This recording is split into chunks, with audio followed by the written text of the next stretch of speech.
If compile time or load time address binding is used, then processes must be swapped back into the same memory location from which they were swapped out.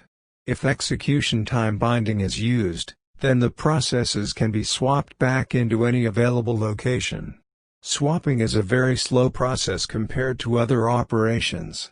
For example, if a user process occupied 10 megabytes and the transfer rate for the backing store were 40 megabytes per second, then it would take 1/4 of a second or 250 milliseconds just to do the data transfer.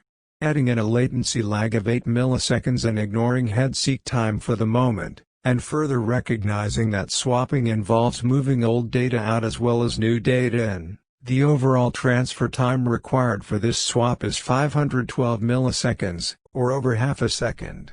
For efficient processor scheduling, the CPU time slice should be significantly longer than this lost transfer time. To reduce swapping transfer overhead, it is desired to transfer as little information as possible, which requires that the system know how much memory a process is using, as opposed to how much it might use.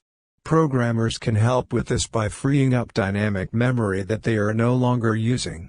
It is important to swap processes out of memory only when they are idle, or more to the point, only when there are no pending I/O operations.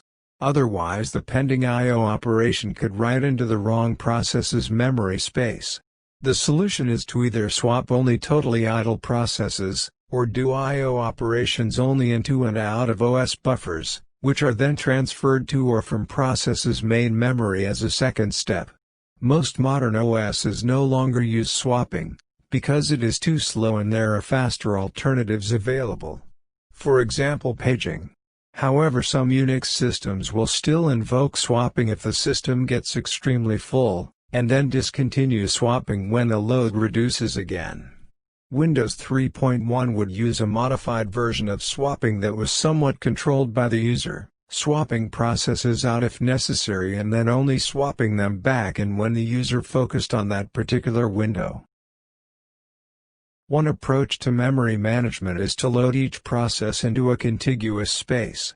The operating system is allocated space first, usually at either low or high memory locations, and then the remaining available memory is allocated to processes as needed.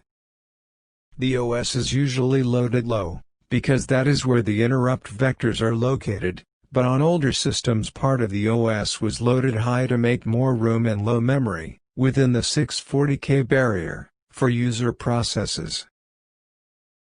The system shown in this figure allows protection against user programs accessing areas that they should not, allows programs to be relocated to different memory starting addresses as needed, and allows the memory space devoted to the OS to grow or shrink dynamically as needs change.